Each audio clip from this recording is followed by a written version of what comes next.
Bienvenidos todos, muy buenas tardes desde Caracas, Venezuela.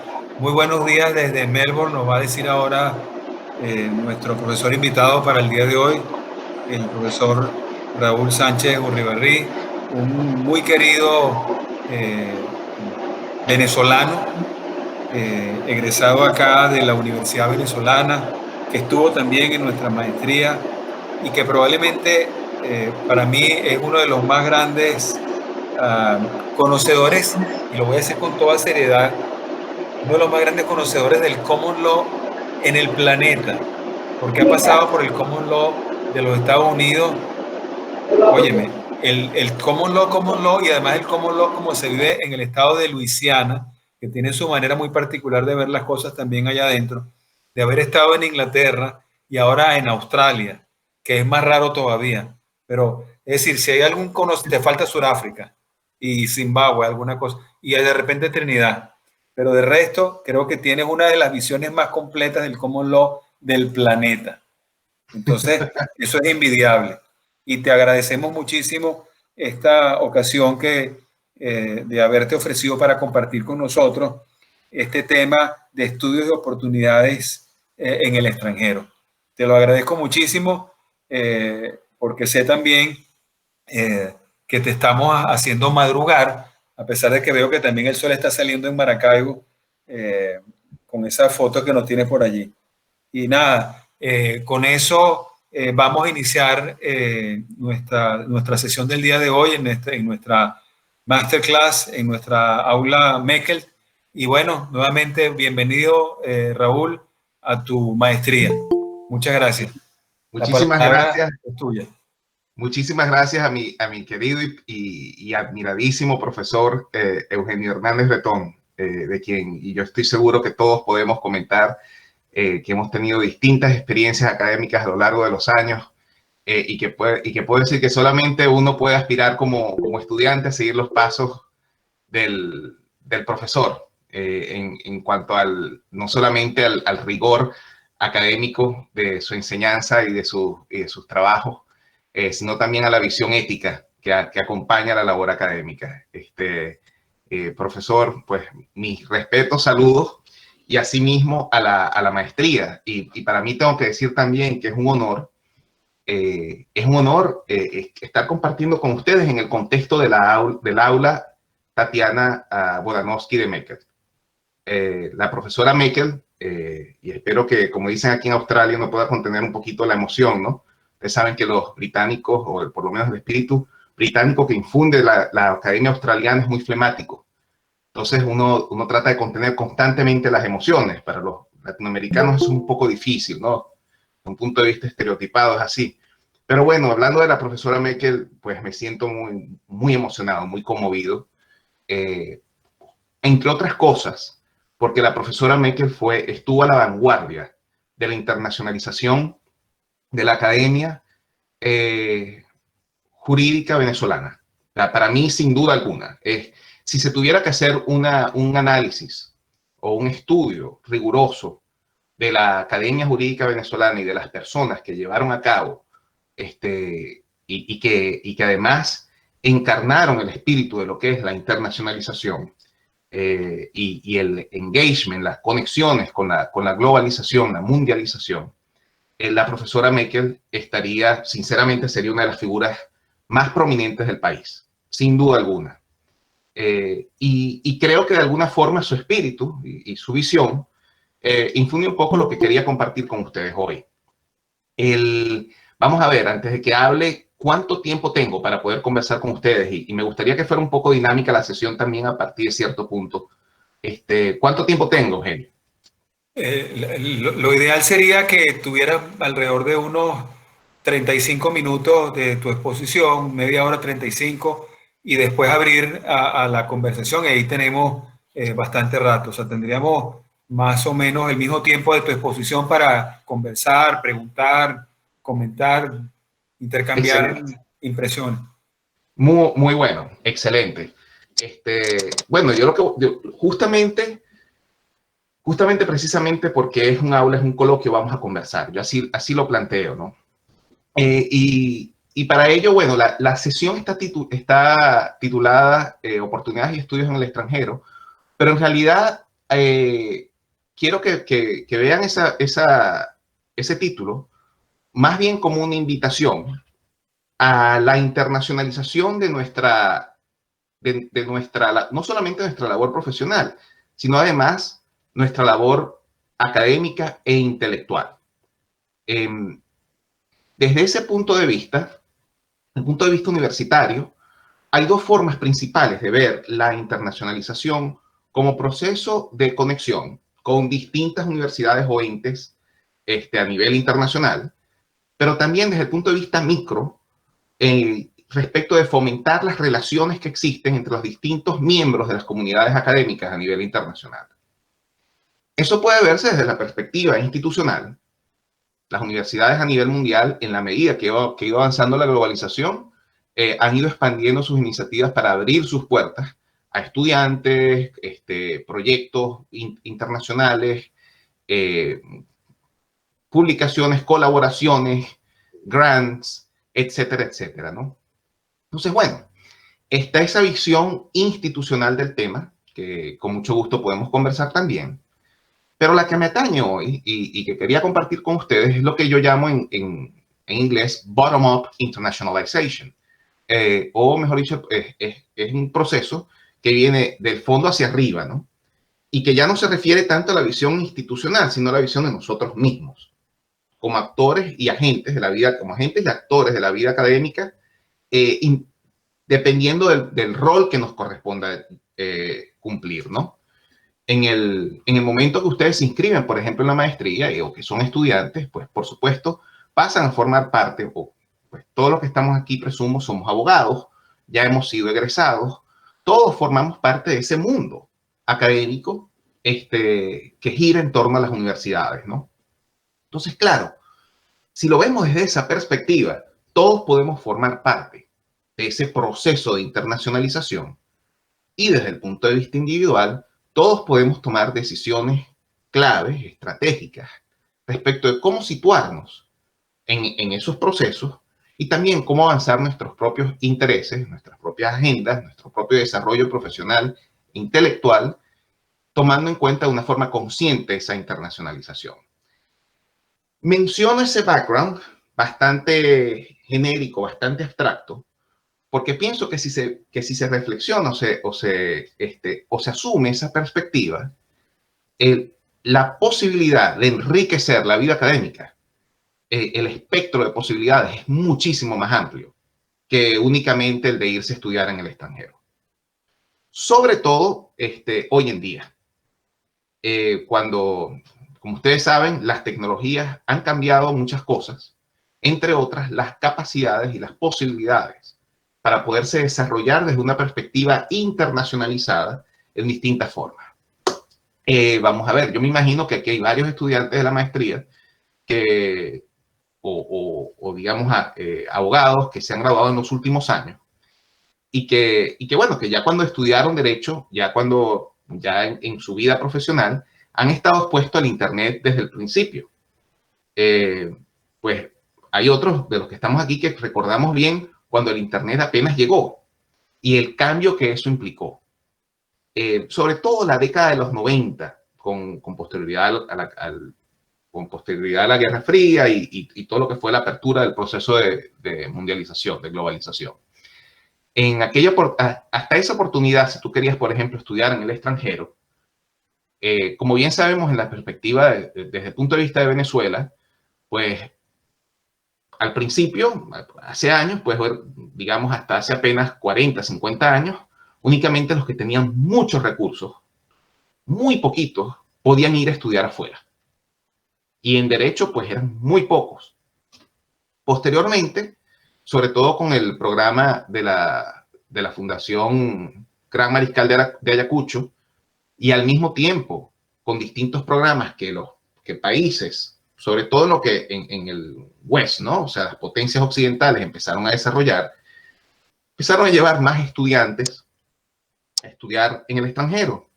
Y esto ocurre más que todo en los años 60, a finales de los 60, 70 especialmente, y a principios de los 80 con el programa Gran Mariscal de Ayacucho, que luego se prolonga en los 90, ya de una forma más disminuida, y continúa en el 2000 con otros ribetes, pues influenciados por el golpe de timón que da el gobierno con posterioridad a la revolución, ¿no? Y que ya se abre a otros países, etc. No me voy a ir mucho por allí, pero como se puede imaginar, en ese momento, la internacionalización desde el punto de vista individual era principalmente vista como: me voy a estudiar afuera, me voy a hacer un máster, vuelvo al país y me quedo. Y quedo con la conexión del trabajo que se hizo. Algunos eran bastante más o ambiciosos, o tenían más oportunidades, o querían, o una vez allá descubrían otras posibilidades. Sobre todo los quienes hicieron doctorado o quienes trabajaron en el extranjero. Ya cada vez menos, pero muchos regresando a Venezuela con la misión de justamente de expandir las fronteras de desarrollar las distintas vertientes académicas, y en el mundo del derecho, pues soluciones no solamente desde el punto de vista académico, sino también de políticas públicas, de legislación jurisprudencial y, por supuesto, en el ejercicio. Hago todo digamos, esta cronología porque, por supuesto, esas eran las oportunidades fundamentales que existían. Y una visión que todavía hasta cierto punto existe es de: bueno, vale, si te quieres internacionalizarte, tienes que ir para afuera y tienes que ir a trabajar afuera o estudiar afuera. Y eso es muy importante. Pero claro, varias cosas han ido ocurriendo que por un lado han incrementado los que los especialistas de migración llaman el pool reasons de afuera, ¿no?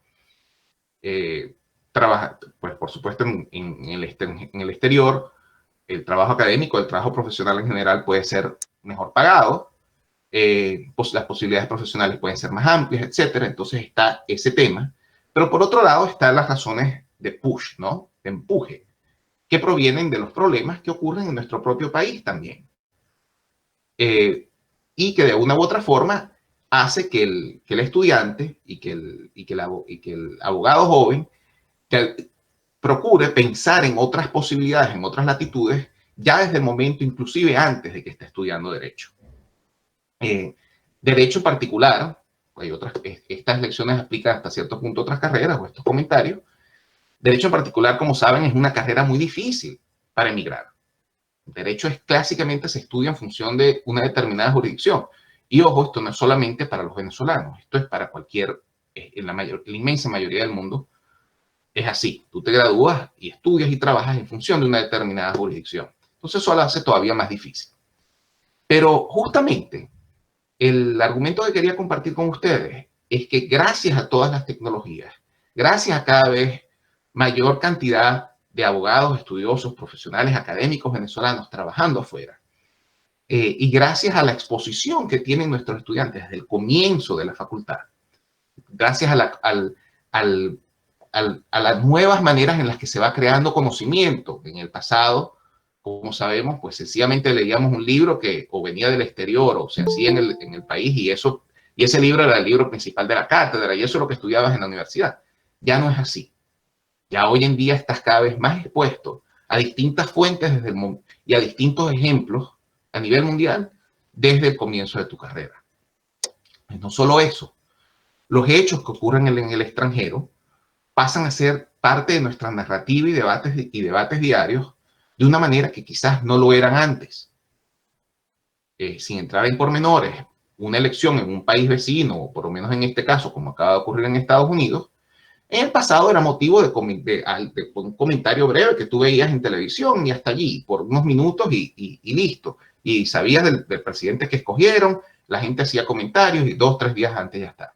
Pues hoy en día, como vemos, no es así. Hoy en día se da la mundialización del debate también, ¿no? Y con efectos bastante interesantes. Y eso pasa también en muchos otros planos. Entonces, todo este comentario se los hago porque si vemos la internacionalización como un proceso de apertura a los hechos, al conocimiento y a las oportunidades que existen en todo ese mundo para nuestra profesión, por un lado, no tenemos que esperar para irnos al extranjero para aprovechar los beneficios de esa internacionalización para nuestro propio desarrollo intelectual y profesional, número uno. Número dos, pueden observarse oportunidades o apreciarse oportunidades en el extranjero que de otra forma no se veían antes. Y ojo, es mutuo, ¿no? Tanto uno para el extranjero como el extranjero para uno. Pero tercero, sobre todo aquellos que deseen irse a estudiar al extranjero de distintas formas, pues pueden tener una visión muchísimo más completa y holística de lo que ese proceso involucra y sobre todo mucho más consciente. Es cada vez menos, perdón, un juego de adivinación o un proceso determinado por las oportunidades escasas que en alguna oportunidad existían, y cada vez más un proceso que depende de la agency, de la agencia, de la decisión propia que uno tiene y en función de las propias preferencias que uno y la información a la que uno acceda. Entonces, todo eso, y pienso que ese es el primer punto que de verdad deseo recalcar. El proceso de internacionalización depende fundamentalmente, en este caso, o hasta cierto punto, de uno mismo, y corresponde a uno mismo decidir cómo se perfila profesionalmente en función de esa red de oportunidades que existen, ¿no? Luego, en función de eso, luego en función de cómo se posicionan, pues entonces pueden hacerse distintas preguntas, ¿no? Para esos fines, cuando he conversado sobre estos temas con colegas, yo aquí en la Universidad de La Trobe, uno de mis trabajos es ser el profesor a cargo, ¿cómo le dirían eso en Venezuela? No vendría siendo el vicedecano, es el director. Director sería la palabra apropiada, el término apropiado. El director para todo lo que es relaciones en el extranjero, para cursos cortos, sobre todo para lo que llamamos study tours, viajes de estudio hacia el extranjero para los estudiantes de la Trobe University. Les puedo hablar un poco más sobre esa experiencia más adelante si lo desean. Yo mismo tengo un curso para el extranjero donde me llevo estudiantes cada 2 años para Nueva Orleans y Mississippi. Y estoy ahorita programando otro que, bueno, que lo tuvimos que suspender por COVID para el sureste asiático. Puedo comentarles un poco al respecto más adelante. Pero bueno, volviendo al tema, cuando hablo sobre esto con mis colegas, yo les comento, mira, hay 3 ejes fundamentales para apreciar y para desarrollar una agenda internacionalizada de desarrollo profesional, ¿no? De posicionamiento profesional. Una es lo que llamamos teaching and learning, ¿no? Que es todo el tema de educación, tanto desde el punto de vista activo como pasivo. Es decir, dar clases, pero también recibirlas. Todo lo que se llama todo lo que es formación académica y también el tema pedagógico, ¿no? Todo este tema de teaching and learning lo pueden ver desde el punto de vista de online, híbrido, o lo que llamamos inward-outward mobility. Viajes, bien sea short-term, long-term, cortos, largos. Entonces ese es el primer punto que también pueden apreciar ustedes. Teaching and learning. ¿Qué cursos puedo tomar? ¿Qué cursos me interesan tomar? Pero no solamente eso, ¿cómo yo me puedo vincular, sobre todo en la medida en que me voy desarrollando como especialista en mi área, a procesos de enseñanza que ocurran en el extranjero? Y extranjero, no solamente, ojo, por supuesto, Estados Unidos, Europa, en verdad, no necesariamente. El principal eje de internacionalización o digamos, el gran potencial en mi criterio para Venezuela existe en relación a los países vecinos. Colombia, y sobre todo en la región. Colombia, pero también Chile, Ecuador, Argentina, etc. Entonces, tenemos el tema de teaching and learning, ¿no? Luego tenemos el tema de investigación. En el tema de investigación ocurre algo muy parecido. Por un lado, ¿cómo puedo yo, como académico, vincularme a tareas investigativas que se estén desarrollando afuera o que tengan vínculos con el extranjero, pero también como yo, como académico, en mi labor investigativa. Y cuando digo labor investigativa es ese trabajo que escribimos para la maestría o esa tesis que estoy escribiendo sobre un determinado tema o ese artículo que me pidieron para una revista o para el anuario de DIP. ¿Cómo abro el compás para que esa labor intelectual sea lo más internacionalizada posible desde la perspectiva de lo que me interesa? Y con esto me refiero, por una parte, a la invitación que en la maestría tenemos desde el principio, a desarrollar la vertiente del derecho comparado, ¿no? Pero también la sensibilidad o pensar de una forma con sensibilidad, digamos, sociológica, si se quiere, o sociojurídica, respecto del posicionamiento de nuestra propia realidad en un contexto regional y global. Eso por lo menos puede, yo pienso que en materia de derecho internacional privado y comparado, eso es esencial.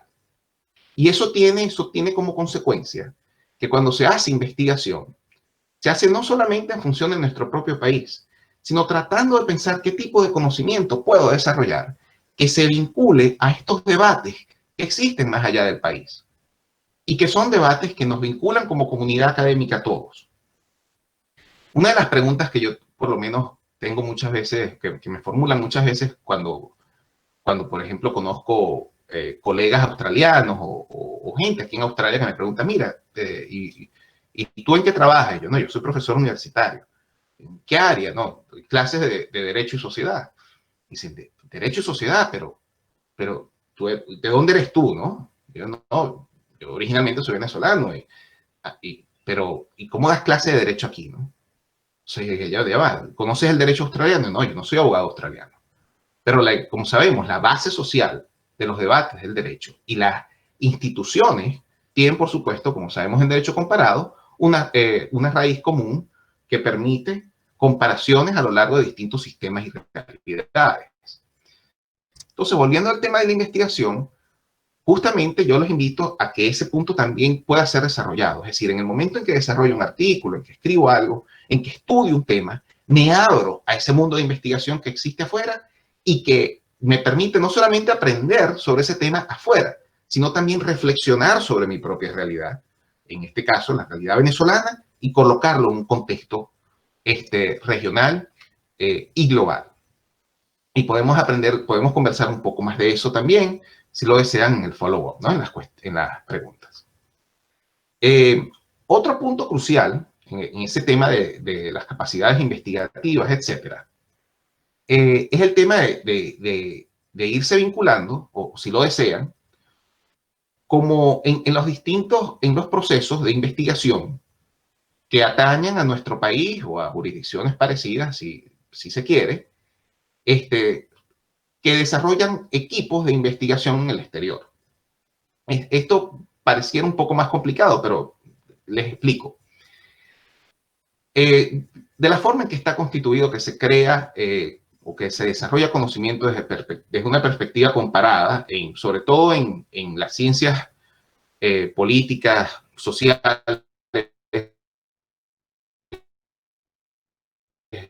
humanidades, derecho, pero fuera de la jurisdicción donde trabajas, por lo menos yo que estoy basado aquí en Australia, si quiero estudiar Venezuela, bueno, yo tengo acceso a cualquier cantidad de información por vía de Internet, ¿no? Y gran parte de lo que hago, pues es sobre la base de la información que tengo en Internet. Yo no estoy allá. Tengo la foto de Maracaibo, tengo familia allá, tengo amigos en Venezuela, pero yo no estoy allá. Y como todos ustedes saben, una cosa es leer sobre la realidad venezolana, otra cosa es estar allá. Una cosa es leer, por ejemplo, el conocimiento que yo puedo tener como académico, otra cosa es estar constantemente empapado en el desarrollo, por ejemplo, jurisprudencial, o el funcionamiento de las distintas instituciones, etcétera, etcétera. Así como me pasa a mí, le pasa a cualquiera que esté interesado en otro país. Algunos países son más sencillos de estudiar que otros. Si yo quiero estudiar Corea del Norte, yo tengo un colega, por ejemplo, que es australiano, especialista en Corea del Norte. El hombre ha ido para allá y que me resulta interesantísimo. Y él no puede, por supuesto, las investigaciones son muy limitadas porque no tiene la capacidad de poder obtener información directamente desde Norcorea, sino de una forma muy limitada, ¿no? Venezuela, a pesar de tener un régimen actualmente autoritario, es un régimen bastante más abierto en cuanto a flujo de la información. Entonces, ¿por qué les comento eso? Porque existe cualquier cantidad de empresas o labores académicas, de emprendimiento académico, que depende de la información venezolana y de la información que viene del país. Y eso, sobre todo, no solamente en el plano académico, sino también en el plano de conocimiento de la situación en materia económica, en materia de funcionamiento de la esfera humanitaria, internacional, etc. Todos estos proyectos de investigación pueden requerir el apoyo de asistentes o de gente que tenga el conocimiento especializado. Y esa es una perspectiva valiosísima de formación y que permite además para el académico interesado que esté en Venezuela vincularse, o para el profesional vincularse con profesionales en el extranjero. Y no solamente pues permite un ingreso, que por supuesto es muy importante, sino además tener esa experiencia de trabajo que te expone a otros conocimientos, protocolos, oportunidades, etcétera, etcétera. A nivel internacional, fundamentalmente esto depende de programas o de funding, de recursos que tienen las universidades, que tienen que otorga el gobierno, que otorgan fundaciones, y cada país tiene distintos tipos de oportunidades, ¿no? Que provienen del tercer sector, etc. En Estados Unidos, por ejemplo, las fundaciones y las propias universidades, sobre todo las universidades de mayor nivel, desde el punto de vista de capacidades investigativas, pues tienen muchos recursos y financian sus propios proyectos, muchas veces sin necesidad de apelar a recursos de terceros. En otras partes depende fundamentalmente del equivalente a lo que, lo que viene siendo pues toda la Fundación de Ciencias venezolana en el extranjero. Aquí en Australia, por ejemplo, es lo que llaman el Australian Research Council, que tiene toda una serie de programas de apoyo a la investigación, pues muy rigurosos, muy difíciles de obtener también, sumamente difíciles de obtener, muy selectivos, muy prestigiosos, pero proyectos además grandísimos, ¿no? O sea, les voy a dar un ejemplo que en realidad es el más exagerado, pero les dará una idea de qué tan grandes pueden ser en materias de ciencias sociales y humanidades. En los últimos 10 años, por ejemplo, aquí en Australia, ha habido un estudio global desarrollado por 6 universidades australianas y creo que 5 en el extranjero en distintas partes, patrocinado fundamentalmente por el Consejo de Investigación Australiano, con apoyo de otras universidades, para estudiar lo que llaman la historia de las emociones. O sea, imagínense ustedes, yo no tenía ni mucha idea de esto, pero es todo el tema de tratar de entender de dónde viene cómo se manifiesta todos los distintos patrones de emoción y qué importancia tiene eso en el tejido social y político en los últimos 800 años. Una cosa increíble, pero un proyecto también de gran capacidad, con estudios en archivos, no sé qué cuánto tal, que unen, creo que a la final son 12 países, no recuerdo cuánto es. Bueno, en los últimos 10 años, todo ese proyecto ha recibido casi 22 millones de dólares. O sea, esto, claro, es una exageración, pero esto les da una idea de las dimensiones del tipo de proyectos que se llegan a hacer. Yo conozco proyectos, por ejemplo, concretos para, ¿qué les digo yo? Estudiar, digamos, el procesos de pacificación en 3 países, donde un investigador recibe, ponte, $500,000, $1 millón de dólares, y eso es básicamente una empresa. Pues, y se maneja así, se maneja con criterio empresarial, metas, goals, etcétera, y todo eso protocolizado. Y gran cantidad de esos emprendimientos dependen del apoyo de gente en el extranjero. Entonces, ese proceso de internacionalización también es muy importante, y para los venezolanos para el académico venezolano ofrece grandes oportunidades. De nuevo, no únicamente por la parte de los recursos a los que puedes acceder y pagos, que en esta situación que está viviendo el país es tan importante, pero también por un tema de formación, de desarrollo de capacidades y de vinculación de nuestro país con el exterior. que mi criterio va a ser muy importante a futuro, independientemente de la situación política. Eso va a ser una vertiente que se va a ir desarrollando cada vez más fuerte. Tercer punto que les quería comentar, y por cierto, si tienen alguna pregunta, cualquier cosa, ¿se está escuchando bien? ¿Todo va bien?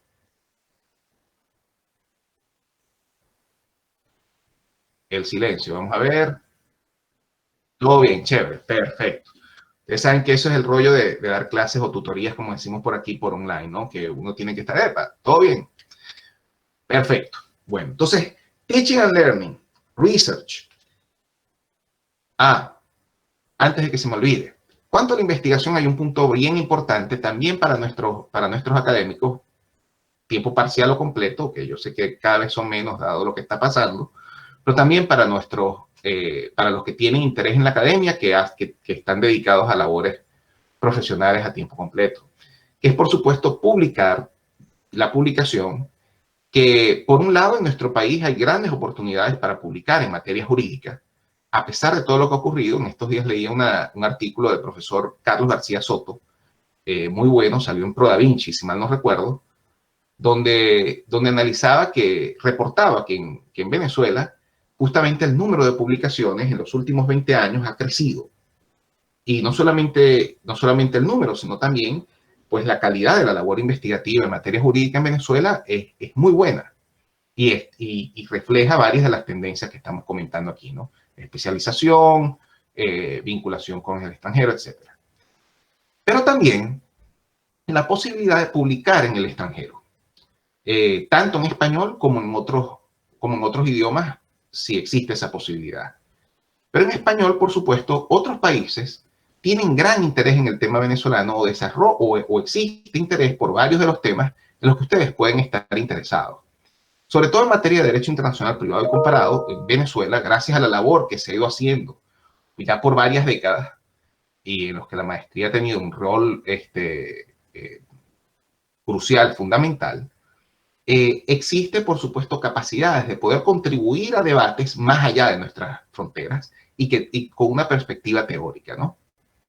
Por ejemplo, si se habla de adopción internacional, pensar no solamente, bueno, la adopción internacional en función de la realidad concreta venezolana, sino, bueno, ¿qué puedo aportar teóricamente para entender la adopción internacional o distintos temas fuera de nuestro país? Por ejemplo, ¿cómo funcionan los procesos de adopción internacional en un contexto donde las instituciones tienen un funcionamiento, digamos, precario, dependiendo de la situación, o en función de distintos niveles de conocimiento que tengan los distintos actores del sistema?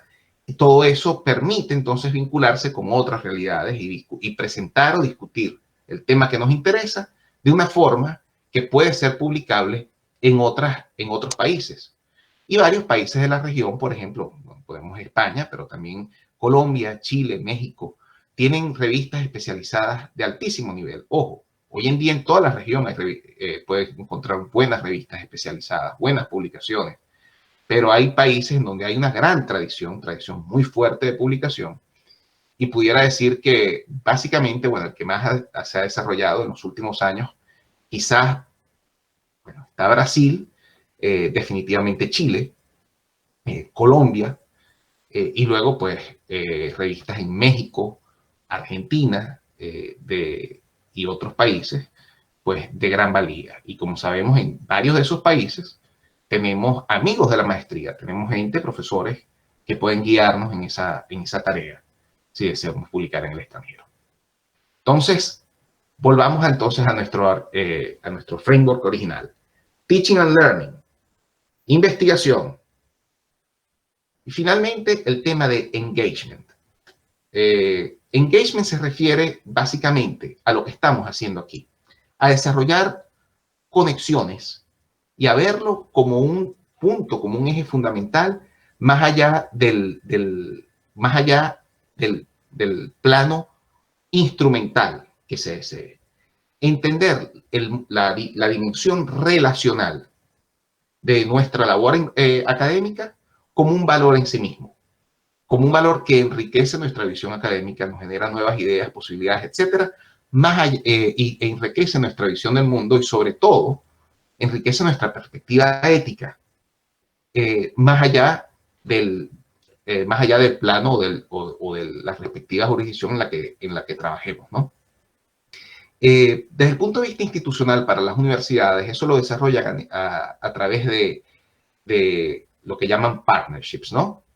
De asociaciones o vinculaciones estratégicas entre universidades en Venezuela y el extranjero.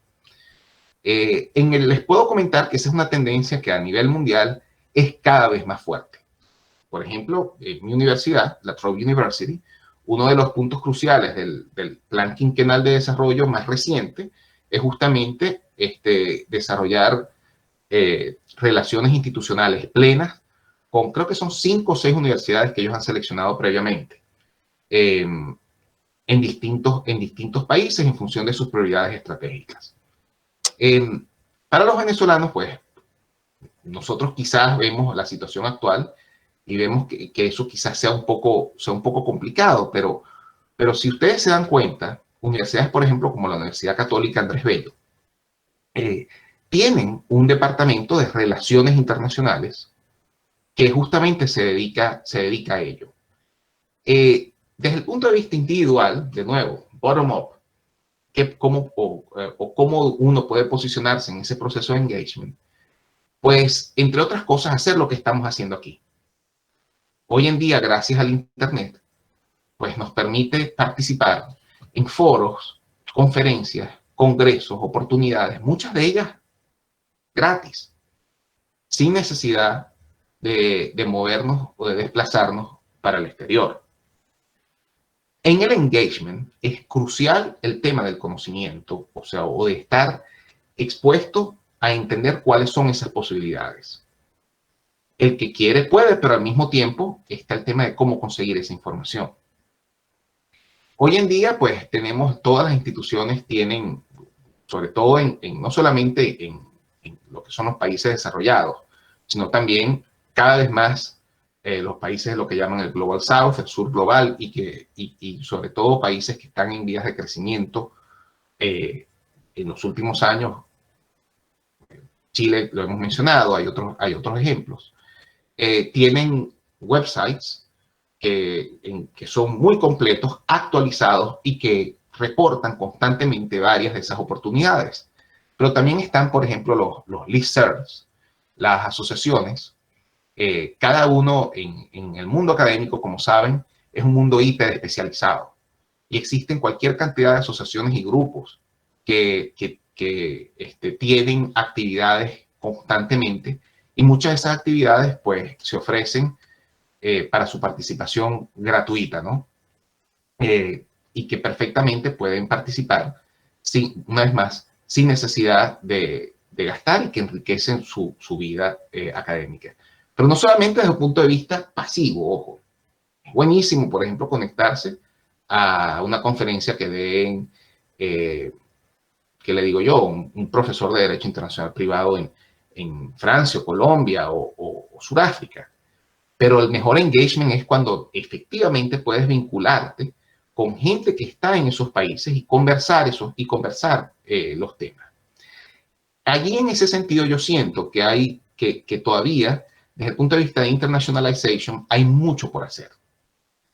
Uno de los pocos efectos positivos de lo que ha ocurrido tras la pandemia ha sido justamente el desarrollo de este espacio online para este tipo de iniciativas. Es impresionante lo que ha cambiado en cuestión de meses. En el pasado, si uno quería ir a un congreso, por ejemplo, una conferencia, tenías que viajar, y te estoy hablando de congresos internacionales especializados, con todos los costos que eso implica. Imagínense, aquí en Australia, más de una vez, por lo menos un par de veces al año, viajo, por ejemplo, a Estados Unidos o viajo a Europa, y lo hago por 4 o 5 días y tengo que volver. O sea, esos son 32, 35, 40 horas de viaje para estar 5 días, una semana y luego regresar, ¿no?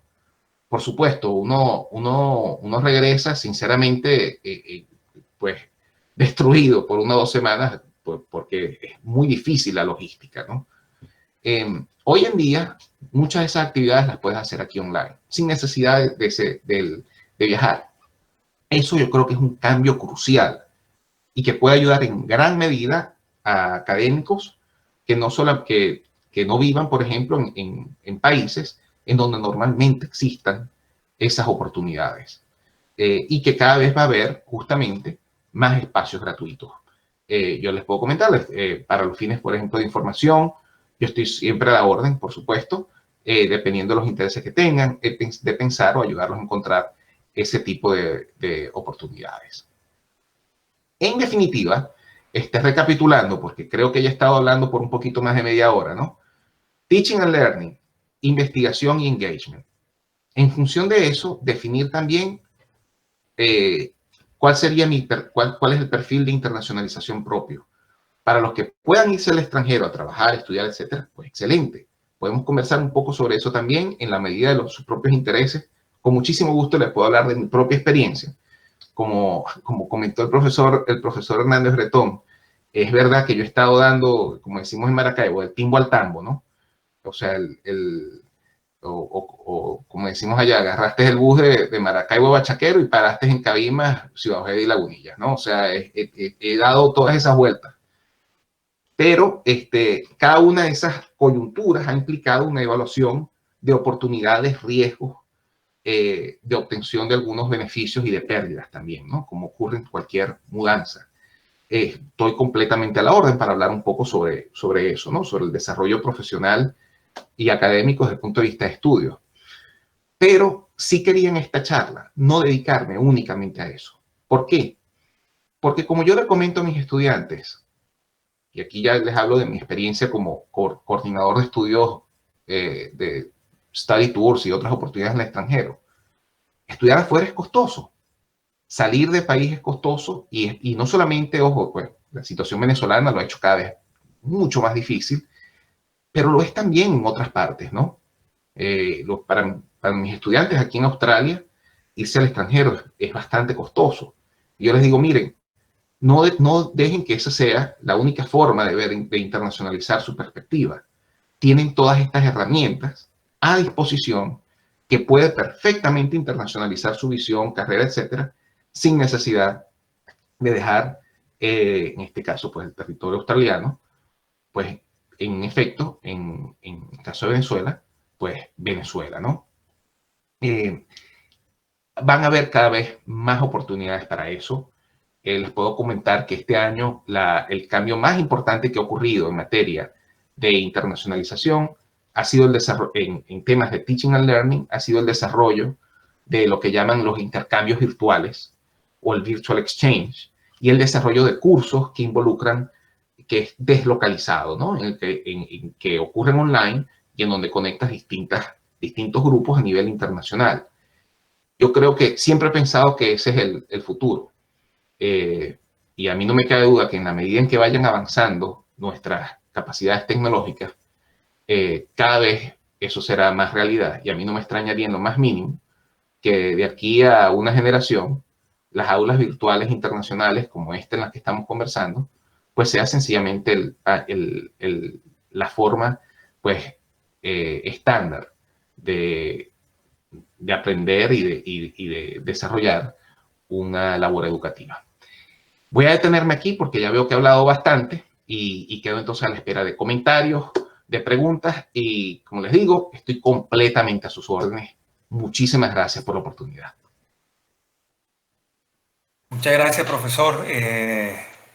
Muy ilustrativa y verdaderamente curiosa muchas de esas experiencias australianas. Quería entonces ahora invitar a todos los participantes a hacer sus comentarios, a dirigirse al profesor. Yo también tengo, por supuesto, algunas cosas de curiosidad que quisiera conversar, pero bueno, invito a todos también a participar. Yo quería, solo así para comenzar aquí la conversación, curiosidad, ¿qué tan internacionales, comillas como calificativo, qué tan internacionales son los estudiantes australianos? Digo, los australianos, ¿qué tanto se proyectan al mundo? ¿Cuál es el mundo de proyección de los australianos? ¿Y cuáles son el grupo de extranjeros, vamos a decirlo, más extenso en Australia, en las universidades, en Derecho en Australia? Esas dos cosas. Eugenio, esa es una pregunta interesantísima. Australia es una sociedad multicultural, ¿no? O sea, aquí es un país que, o sea, el background es que, como saben, fue una colonia británica por casi un poco más de un siglo. Posteriormente se independizó, pasó a ser parte de la Commonwealth, pero el principal vínculo seguía siendo con Inglaterra. Hago este comentario porque esa raíz todavía está allí en el funcionamiento del sistema universitario, en la influencia que tienen, por ejemplo, si pensamos en la influencia en la academia jurídica australiana, ¿cuáles son las influencias más fuertes? Pues sin duda alguna, Inglaterra y Estados Unidos. Eso también por otros motivos, ¿no? Y ahí está el tema del common law, como bien sabes. Pero la realidad demográfica, primero, ha cambiado enormemente en las últimas 2 generaciones, sobre todo con posterioridad a la posguerra, que fue cuando llegaron aquí los italianos y los griegos en gran cantidad. Este café que me estoy tomando, por ejemplo, es café italiano. Y aquí en Australia hay 400.000 ítalo-australianos, 300.000 griego-australianos. Luego, a partir de los años 70, vietnamitas. Y luego, a partir de los años 80, gente de todas partes del mundo. Te hago todo este comentario porque ese es el primer eje de vínculo. La primera vez que yo di clases en la TROP, a mí me asombró que cuando vi la lista de estudiantes, más de la mitad de los apellidos eran provenientes de distintas partes del mundo que yo no podía fácilmente detectar. Y podía irles comentando, ¿no? Bueno, what is your background? ¿No? Y conversarlo. Entonces, ese es el primer eje de vinculación natural. Pero entonces, luego, más allá de lo multicultural, está el tema de los estudiantes que vienen y de dónde vienen. Y Australia en los últimos 20 años ha tenido una gran conexión con el sureste asiático, China e India.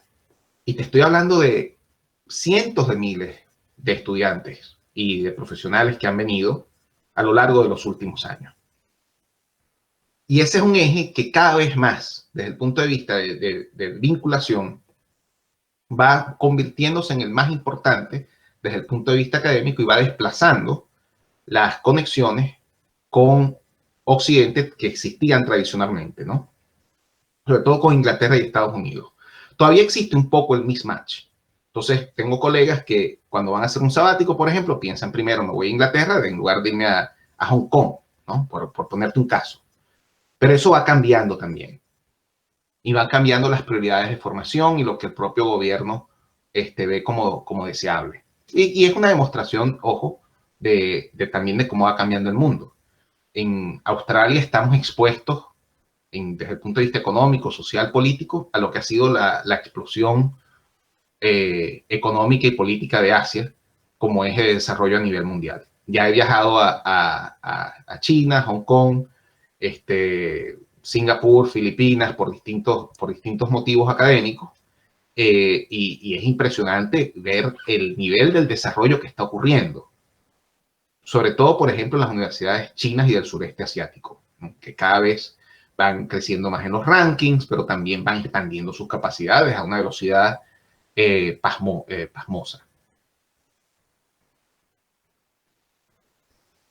Muchas gracias. Aquí hay un comentario de Andrea Olivares, que le vamos a pedir a Andrea, si está por allí, que lo haga de viva voz. Andrea, por favor.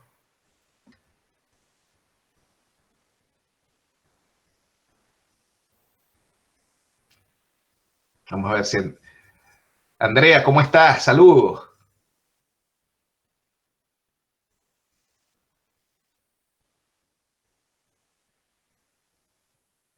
Y si no nos puede escuchar, bueno, con gusto puedo hacer... Voy a leer la pregunta de Andrea. Sí. Dice, un gusto saludarlo, profesor. Quisiera que nos comentara más sobre el proceso de intercambio de los estudiantes australianos a Estados Unidos o a Asia. Por ejemplo, voy a añadir aquí a la pregunta de Andrea, por ejemplo, el estudiante los estudiantes provenientes australianos a Estados Unidos o Asia, ellos van a seguir allá estudios de posgrado o van a hacer estudios de pregrado. Hay, por ejemplo, en Australia, hay esa diferencia como hay en los Estados Unidos respecto de Venezuela, por ejemplo. Ellos hacen college y después van a la escuela de graduados en Derecho. ¿Cómo funciona? Sí, sí, te explico un poco, Eugenio. O sea, aquí, como puedes imaginarte, o sea, para los australianos, pues el nivel de las universidades australianas, el sistema, es bastante bueno. Entonces, por lo general, el pregrado, los australianos lo van a hacer fundamentalmente aquí en Australia. Su universidad de base va a ser Australia. Dentro de esa educación, del pregrado o inclusive del posgrado, el estudiante australiano tiene distintas oportunidades para cursar en el extranjero o para vincularse al extranjero. Una es por vía de los intercambios que comenta Andrea. Estos intercambios normalmente ocurren por un semestre o por un máximo de un año, pero casi siempre las universidades lo tienen por un máximo de un semestre.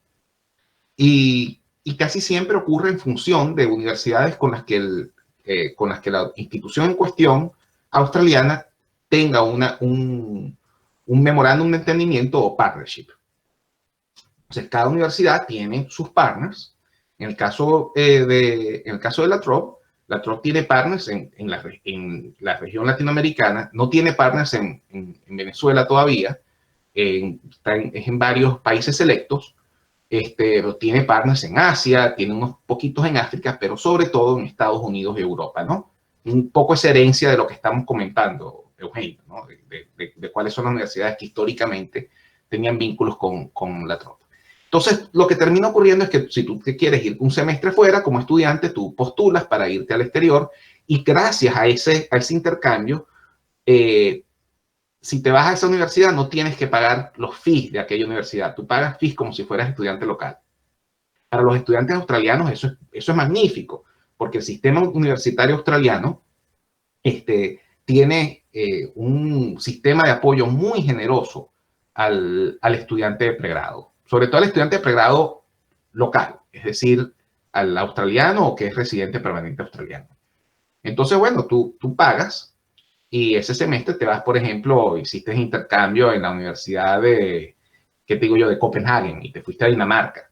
Y esas materias que hiciste ese semestre quedan certificadas en tu materias, dentro de tu currículum, materias en Australia. Y forman parte de tu grado, ¿no? Se les hace la equivalencia. Ahora bien, no todo el mundo, como puedes imaginarte, muy poca gente puede hacer ese intercambio, a pesar de Australia ser un país con muchos recursos, es costoso irse a intercambio. Tienes que tener recursos, tienes que dejar de producir. Aquí muchísimos estudiantes, les comento que yo tengo, la inmensa mayoría de mis estudiantes trabaja, muchos de ellos full time. Pues Australia es un país muy costoso y no solamente para pagarse sus estudios, sino para pagarse sus vidas. Desde los 16 años de edad, el australiano tiende a trabajar. 18 años ya está trabajando. Entonces, muchos de ellos lo que hacen es ahorrar para poderse ir. Y bueno, el sistema les da ciertas ayudas, ¿no? Para el extranjero. De allí que exista una segunda modalidad, que cada vez es más popular, que es lo que yo superviso en la Facultad de Ciencias Sociales y Humanidades, en la TROP, que vienen siendo los cursos cortos o de study tours, que son programas de 2, 3, 4 semanas en el extranjero, pero que son programas de cursos intensivos y que casi siempre ocurren vinculados con alguna universidad en el extranjero. Tienen el componente de turismo, que por supuesto es súper atractivo para el que quiere viajar, pero son rigurosos también, tienen un cierto rigor académico, porque forman parte además del programa de estudios normal y están sujetos a los mismos estándares. Yo creo que te comenté, Eugenio, tengo un curso que doy para Nueva Orleans, Mississippi, Memphis, cada 2 años. Junto con otro colega me llevo 30 estudiantes de pregrado y 5 de posgrado, de doctorado, que supervisan proyectos de investigación para los estudiantes de pregrado. Nos vamos una semana a Tulane University en Nueva Orleans, tenemos programa completo de formación allí y también expuestos a distintos asuntos en New Orleans, en áreas de criminología y sociología. Y luego nos vamos a Mississippi y pasamos 5 días en el corazón de Mississippi, del blues, en Clarksdale, que es un Estados Unidos muy distinto al que estamos acostumbrados a ver, ¿no? En Estados Unidos con carencias muy fuertes, lo que ayuda a entender mucho de los procesos que hemos visto recientemente, ¿no? Y luego finalmente Memphis, y terminamos el curso con una visita al Museo de los Derechos Civiles de Martin Luther King en Memphis. Es un programa, les puedo decir como profesor, es magnífico dar un curso con esas características, de verdad impresionante, pero el potencial transformativo que tiene para los estudiantes es fantástico, sobre todo si está bien diseñado. Y sobre todo para el estudiante que no ha viajado al exterior anteriormente. Muchos de mis estudiantes son provenientes de sectores socioeconómicos de working class, clase trabajadora, no tienen los recursos para viajar, y cuando viajan por primera vez a algo así, pues he visto cómo tienen un impacto significativo en sus vidas, ¿no? No solamente desde el punto de vista de formación, sino también personal. Entonces, bueno, esos son los dos ejes más importantes de esos procesos de intercambios que preguntaban. Y una pregunta allí, y claro, voy a hablar por la parte final, pero la primera pregunta es el final. ¿Cómo se evalúan, si es que se evalúan esos cursos cortos? ¿Y cómo es normalmente un curso corto? O sea, hay clases de 7 a 4 de la tarde, conferencias, o ¿cómo transcurre eso? Bueno, te voy a dar dos ejemplos, ¿no? Te voy a dar el ejemplo del mío propio, y te voy a hablar de un colega también. O sea, en la Facultad de Ciencias Sociales y Humanidades en la TROC tenemos ahorita, creo que son como 10 programas, entre 8 y 10 programas. Con lo que ha ocurrido recientemente, lamentablemente, del coronavirus, pues esos programas los tenemos suspendidos, porque Australia tiene las fronteras cerradas, tanto para viajar al exterior como para venir. Pero cuando pase, si Dios quiere, todo este asunto, pues lo volveremos a abrir en la medida en que haya demanda, etcétera. Pero bueno, volviendo con tu tema, la parte del diseño de todo lo que es el diseño de evaluación, Eugenio, es uno de los aspectos más interesantes de este tema, ¿no? Porque dependiendo de lo que tú quieras, de lo que tú tengas como objetivo, y como decimos en inglés, learning outcome, lo que tú quieras desarrollar con tu curso, tú desarrollas el esquema de evaluación a los fines de que el estudiante se prepare para ello, ¿no? Y en el curso que yo coordino y que dicto, hay una parte que se refiere a la imaginación sociológica y a la empatía con realidades diversas, y que requiere además familiarizarse con la región, leer y ver una serie de materiales audiovisuales antes de irse al extranjero, y eso tiene un componente evaluativo, ¿no? Bastante básico, pero que le permite al estudiante, bueno, por lo menos entender qué fue la guerra civil, o New Orleans es conocido por el jazz, y por qué el jazz es importante. Este tipo de cosas que son sobre todo para dar un conocimiento básico, también de algunos componentes teóricos. Pero en este caso, este curso es básicamente investigativo. Entonces, cada estudiante tiene un proyecto de investigación. Y el estudiante de doctorado es el mentor del estudiante de pregrado en el proyecto de investigación con la supervisión del profesor. Dividimos los estudiantes de pregrado en grupos que trabajan con el estudiante de posgrado. El estudiante de posgrado entonces le da pastoral care, supervisión, al proyecto de investigación a lo largo, antes de ir al exterior, durante la estancia allá y al regreso. Mientras estamos allá, tenemos también presentaciones. Esto además de las distintas lectures y materia, digamos, materia normal, clases que tienen en el lugar. Y tenemos allí clases organizadas con profesores de la universidad, en las aulas, por ejemplo, de hecho, nos quedamos en Tulane, ¿no? En las aulas de Tulane. Y vamos a distintos tours que ya están organizados previamente, que están vinculados a esos efectos. Y lo mismo hacemos en Mississippi, y lo mismo hacemos en Memphis. Y luego, cuando regresan, terminan su proyecto de investigación. De verdad que he visto, para serles honestos, proyectos de investigaciones muy buenos que se han hecho allí. Tengo un estudiante que ahorita justamente fue con nosotros a Nueva Orleans hace 3 años, hizo un proyecto de investigación en patrones de funcionamiento de la policía de New Orleans y temas de relación entre las diferencias raciales, quién era el policía, quién es el observado. Casualidad que en el tiempo que estuvo allá vio 4 situaciones distintas en donde la policía estaba presente. Entonces ella misma lo veía a distancia, ¿no?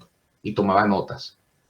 Hoy en día eso le gustó tanto que terminó haciendo un programa de honors, de investigación, y hoy en día está haciendo una maestría por investigación y lo más probable es que haga un doctorado. Se los comento con mucho orgullo y mucha felicidad porque eso es un buen ejemplo del potencial desde el punto de vista de desarrollo académico, ¿no? Y todo de alguna forma arrancó con o se potenció con este curso. Pero bueno, te puedo dar otros ejemplos. Tengo un colega, por ejemplo, que llevó recientemente estudiantes a Birmania. Él es arqueólogo y tiene un programa de arqueología con una universidad en Birmania y tiene un colega de no sé dónde que lo acompañó a esto y se llevó a 10 estudiantes para allá. Hay otro que es en Sudáfrica, que tiene muchos años y entonces tienen un centro de investigación a donde lleva a los estudiantes y donde van a hacer pues labores de excavación y no sé qué cuánto y medidas arqueológicas, ¿no? Entonces hay distintos tipos de programas, por supuesto, el que estudia español o griego, etcétera, en una lengua, también va. Con China hay muchos, India, etcétera. Bien, bueno, hay en el chat, Eddie Argotti, si estás por allí, Eddie, por favor, para que hagas la pregunta de viva voz al profesor. Hola, Eddie, ¿cómo estás? Hola, profe, ¿cómo estás? Saludos a todos. Saludos, qué bueno escucharte. Igualmente. Nada, la pregunta era básicamente referida desde su experiencia y de su conocimiento, ¿no? Personal. O sea, que si para lograr esa internacionalización, comenzando por digamos, el esquema que usted manejó, Teaching and Learning, Research, o sea, es ideal comenzar desde temas más generales, como por ejemplo, estudiar FCPA, compliance empresarial, aviación, arbitraje de inversiones, o quizás puedes lograr lo mismo o puedes obtener el mismo resultado de la internacionalización a través de temas que son locales, pero que metes el derecho comparado allí y que pues de cierto modo en algún momento se vuelven, digamos que atractivos para otras jurisdicciones, ¿no? Para otra persona que está, por ejemplo, en Australia. O sea, o si tú quieres lograr de manera más rápida, de manera más certera, la internacionalización de tu profesión, y quizás desde el punto académico también, o sea, si comienzas con temas que son como más generales, por ejemplo el compliance, que veo que mucha gente lo aplica y es como que se habla igual en todos lados.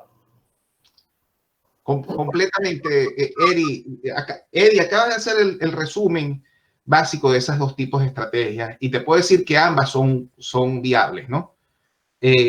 La primera respuesta más fácil es, por supuesto, la que te sea más accesible. En estos días leí una frase que yo creo que aplica muy bien para estos temas, que uno empieza por lo que tiene que hacer para luego hacer lo posible, para luego dedicarse a lo imposible, ¿no? Y a mí me gustó mucho esa frase. Yo dije, bueno, es verdad, o sea, uno empieza haciendo el deber para luego pensar en posibilidades y de allí soñar. Y esto es muy parecido. Lo primero es lo que esté a tu alcance.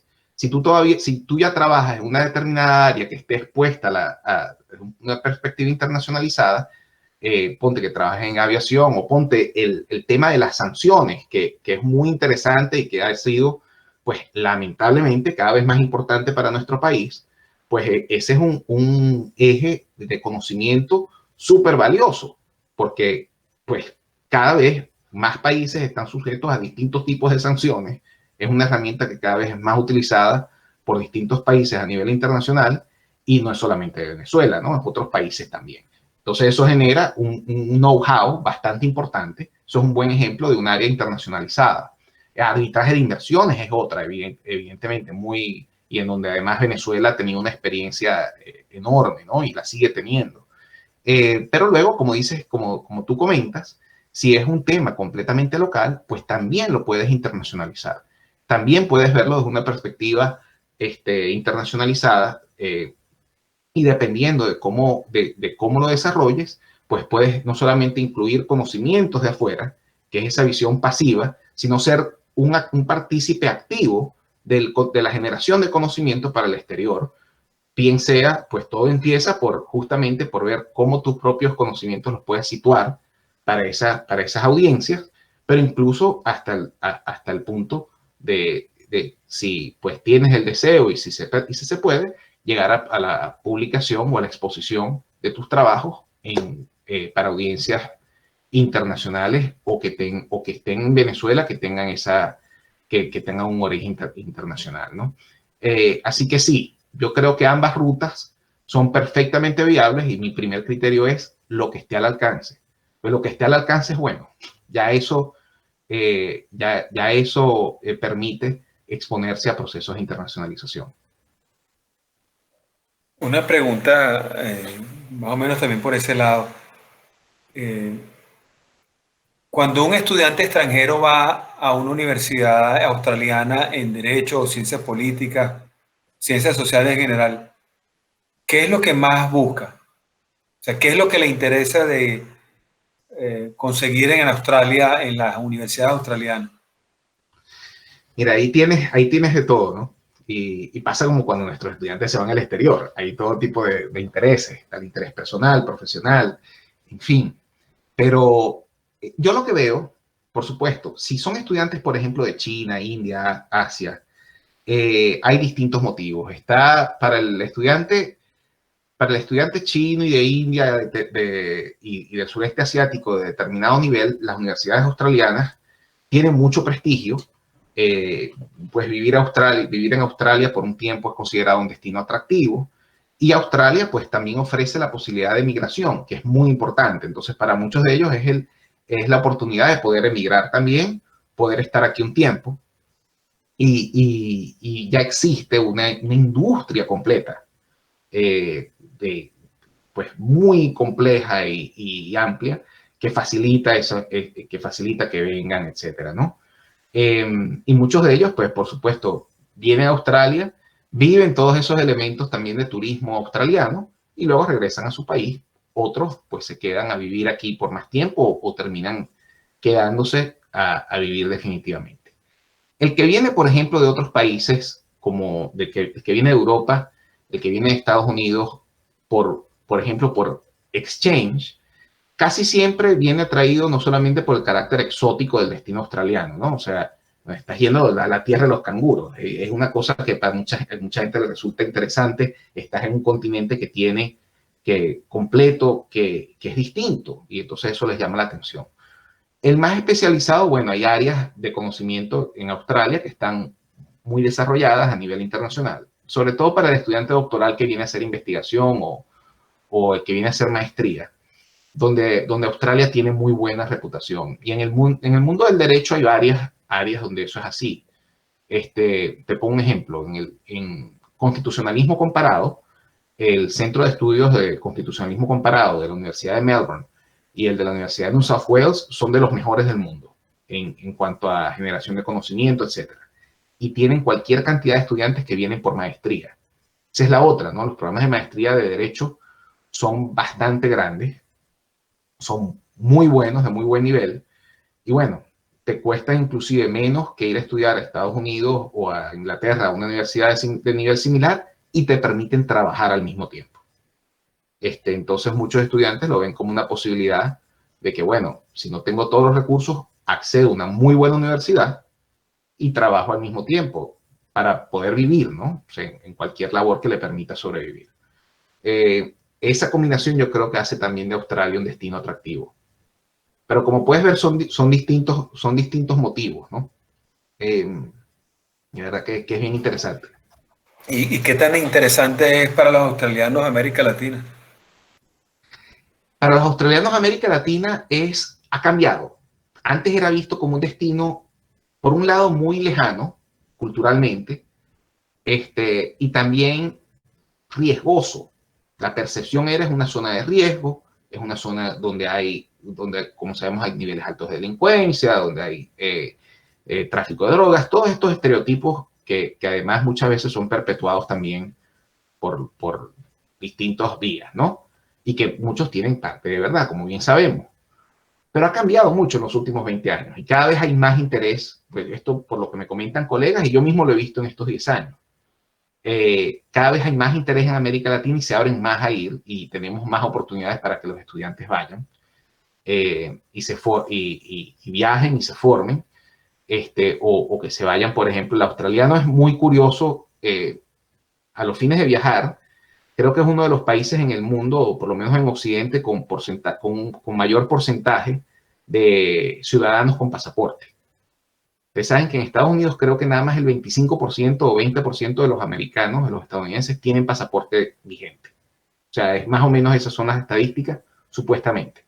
En Australia creo que el número es 45 o 50%, que es bastante alto. Y para muchos irse al extranjero antes o después de terminar tus estudios es visto como un rite of passage, ¿no? O sea, algo que haces como que forma parte de tu desarrollo personal. He conocido cualquier cantidad de australianos que se han ido a América Latina a vivir, a backpackers, de visita, por curiosidad, y a sitios insólitos que yo mismo no he visitado, y que luego, bueno, algunos de ellos, los que se dedican a investigación, hacen temas interesantísimos, justamente que devienen de esa experiencia, ¿no? Qué bueno. Bueno, muchas gracias. No sé si hay algún otro comentario, alguien más que quiera formular alguna pregunta.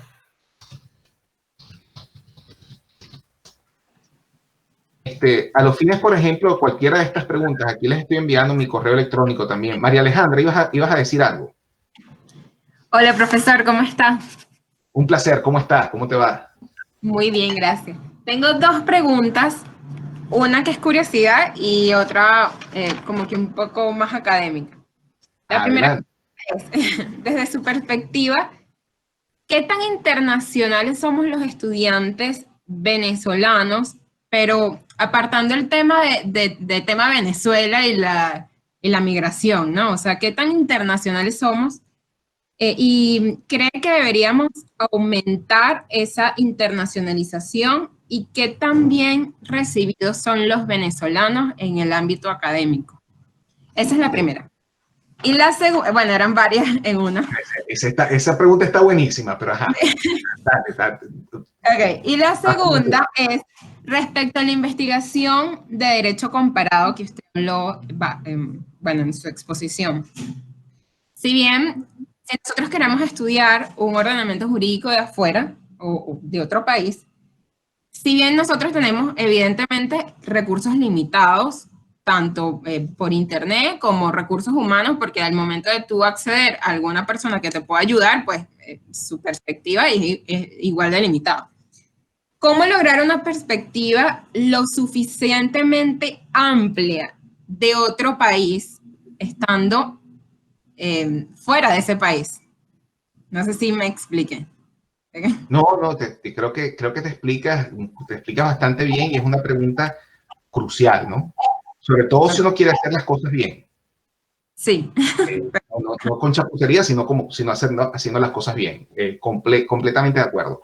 Bueno, fíjate, son tres preguntas distintas, pero creo que están vinculadas. Entonces voy a empezar con la primera que comentabas, ¿no? ¿Qué tan internacionalizados están nuestros estudiantes y los abogados y profesionales venezolanos? Fíjate, yo creo que, por supuesto, esa pregunta depende de qué estudies, de dónde estudies, de qué exposición has tenido, etcétera. Pero creo que estamos mucho más internacionalizados de lo que nosotros creemos en cuanto a entender la vinculación y las influencias que existen desde el punto de vista internacional en en nuestros conocimientos y desde el punto de vista del profesional del derecho y de la formación del abogado, desde el punto de vista de la influencia internacional en nuestro sistema y de la importancia que tiene, por ejemplo, la lectura de doctrina y materiales que vienen del extranjero. Eso, desde esa perspectiva, ya desde el punto de vista de la formación histórica, de lo que es el punto de vista histórico de la formación jurídica en Venezuela, pues siempre hemos tenido esa vinculación y sigue siendo muy importante. Yo le comenté, y es bastante rica, ojo, desde el punto de vista teórico. Yo la comentaba, por ejemplo, o les comento una anécdota personal cuando hice la maestría. Yo hice el LLM, la maestría en Derecho, la hice en la Universidad de Cambridge. Y cuando estudié, por ejemplo, temas de forum convenience y forum non-convenience, Eugenio, creo que gracias a la recomendación de Eugenio seleccioné ese curso que además fue tan importante para mí, con Richard Fentiman. Y recuerdo que ese era un tema en el cual me sentía muy cómodo conversando con mis colegas de otros países de Europa, sobre todo porque ya había estado expuesto a ellos desde Venezuela, pero también ellos me preguntaban con curiosidad, o sea, cómo estudian el derecho en Venezuela y cómo están expuestos. Y les decía, mira, o sea, nosotros estamos expuestos además a escritores que vienen de distintos países y si estudiamos contratos de derecho civil, pues estamos expuestos a los grandes doctrinarios y de que italianos, y además de la región, argentinos, derecho laboral mexicano, etcétera, ¿no? Entonces, claro, ya eso es una vertiente que creo que es bastante importante y que me atrevería a decir que en las buenas escuelas de derecho de Venezuela, pues están en virtud de esa perspectiva, ya están a la par, desde una perspectiva intelectual, con muchas escuelas que están en el exterior. Donde creo yo que existen grandes posibilidades de desarrollo es en vincularnos primero a debates actuales y a la labor investigativa que se hace en otras partes del mundo, y sobre todo a nivel regional, dado que varios países han desarrollado capacidades investigativas y de publicación bastante importantes, bastante fuertes, ¿no? Y creo que eso representa una gran oportunidad para nosotros, para los venezolanos y para el estudiante venezolano y para nuestra visión pedagógica como profesores en Venezuela. Eso yo creo que es importante. Espero que eso haya respondido tu primera pregunta. Por cierto, un punto bastante importante allí, María Alejandra, es que yo creo que sí, que como comentaba, estamos más internacionalizados de lo que creemos, cada vez más gracias a la migración y a tener que conocer cada vez más gente en el extranjero, que estudia afuera, que trabaja afuera, todo esto. Pero creo que todavía tenemos que tener desarrollar un poco más de conciencia, de hacer esta labor desde un punto de vista consciente. O sea, como les comentaba, de verlo como parte del repertorio de nuestra estrategia de desarrollo intelectual y profesional. Y eso incluye una evaluación autocrítica, de ver, ok, ¿cómo estoy posicionado yo aquí? ¿Qué tan internacionalizado es mi perfil profesional y de formación? ¿Qué tipo de lecturas hago? ¿Qué tipo de escritura hago? Ese primer ejercicio autocrítico y de reflexión es súper importante. Si ustedes quieren, pueden, como les digo yo a mis estudiantes, te vais a tomar un café y te sentáis con una listita y empezáis a anotar. Teaching and Learning. ¿Qué tanto leo yo otras fuentes? ¿Qué tanto cito yo otras fuentes? ¿A quiénes cito? ¿Qué leo yo? ¿De qué forma influye en mi propia forma de pensar? Y en función de eso ir desafiando cosas o pensando, ya va un momentico. Si estamos hablando, por ejemplo, del tema de las sanciones, por ejemplo, el tema de las sanciones en Venezuela, está, por ejemplo, sin duda el ejemplo de las sanciones a Cuba, pero hasta qué punto ese es el ejemplo más útil desde el punto de vista jurídico y de realidad sociopolítica. Venezuela es un país petrolero, quizás las sanciones irán, no sé, no conozco bien el tema, a lo mejor es un punto importante de aprender. Entonces eso me llega al segundo punto que tú comentabas. ¿Cómo uno hace una labor honesta, intelectual a la hora de aprender de otro sistema? Y yo ahí diría, mira, hasta cierto punto es el principio de ir aprendiendo sobre la marcha, ¿no? Yo pienso que como pasa con derecho comparado en general, lo primero y principal es, por supuesto, obtener un conocimiento muy básico de la tradición jurídica y de las características fundamentales del sistema que estás interesado. Pero también tratar de buscar trabajos especializados. Y para ello, por ejemplo, scholar.google.com es una herramienta fabulosa, ¿no? Que te permite perfectamente encontrar materiales de esa jurisdicción específica. Preferiblemente pueden ser escritos en el idioma en cuestión, o español o inglés. Y tú vas aprendiendo en la medida que vas leyendo más sobre el tema. Pues gran parte de mis trabajos son sobre Venezuela, pero les pongo un ejemplo, o dos ejemplos. Yo ahorita estoy involucrado con un trabajo, una iniciativa que tenemos para estudiar la reforma constitucional chilena que está en marcha. Yo no soy un especialista en Chile, sí conozco algo de literatura sobre convenciones y asambleas constituyentes y cómo se originan, qué las hace funcionar, qué no las hace funcionar, etc. Para mí es un tema de gran interés. Y bueno, yo me he ido empapando de la realidad chilena poco a poco, del actual, de la historia. No conozco tanto como para considerarme experto en ese país, pero suficiente para ya entender algunos temas y para por lo menos ir escribiendo algunas cosas con cierta propiedad. Ok, ya va un momentico, el proceso de constituyente chileno tiene estas características, responde a estos problemas, tiene estas similitudes con el proceso venezolano, tiene estas diferencias importantes, etcétera, ¿no? Yo creo que esa es la mejor forma y darte el tiempo para ello. No lo vas a aprender de forma automática, salvo que se hagan ejemplos concretos, ¿no? Bueno, vamos a ver cuál es, por ejemplo, la edad de responsabilidad penal en distintos países de América Latina. Bueno, tú puedes buscar fácilmente, ¿no? Bueno, Argentina, Chile, Brasil, Cuba, México. Tema distinto es ¿por qué esas diferencias? Bueno, ya va, ¿por qué es que la edad de responsabilidad penal en determinado país es, ponte, 16 años? Aquí en Australia, imagínense, fue históricamente 10 años. Una cosa increíble. Yo cuando yo lo supe, decía, esto no puede ser. Pero entonces, claro, luego me dijeron, mira, pero es que eso es por lo que significa la responsabilidad penal para el sistema australiano. Para todos los que son menores de 16 años, eso opera de otra forma completamente distinta. Bueno, ahora entiendo, es que para ustedes la institución significa otra cosa, tiene estas otras características. Entonces, como puedes ver, es una tarea que muchas veces requiere tiempo, pero siempre se empieza por algún lado, ¿no? Perfecto, muchísimas gracias. No, gracias a ti, María Alejandra. Bueno, profesor, muchísimas gracias por todos estos comentarios, por todo el tiempo que nos has dedicado hoy, por haber transmitido tus experiencias y habernos enseñado algo más acerca de esa experiencia tan interesante como es la de vivir internacionalizadamente. De verdad que mil gracias y de todo corazón en nombre de la maestría y del aula Meckel, por supuesto que muchísimas gracias. Bueno, antes de despedirnos, y quisiera recordarles a todos ustedes que el mes de enero no ha terminado todavía para nuestra aula virtual. Les recuerdo que el próximo jueves, el jueves 28 de enero a las 4 de la tarde también, vamos a tener la primera experiencia, nuestra primera sesión con nuestros diálogos jurisprudenciales o jurisprudencia en diálogo. Y vamos a tener para ese día una conversación acerca de jurisprudencia venezolana en torno al tema de domicilio de las personas físicas en el derecho internacional privado, de la ley venezolana en particular.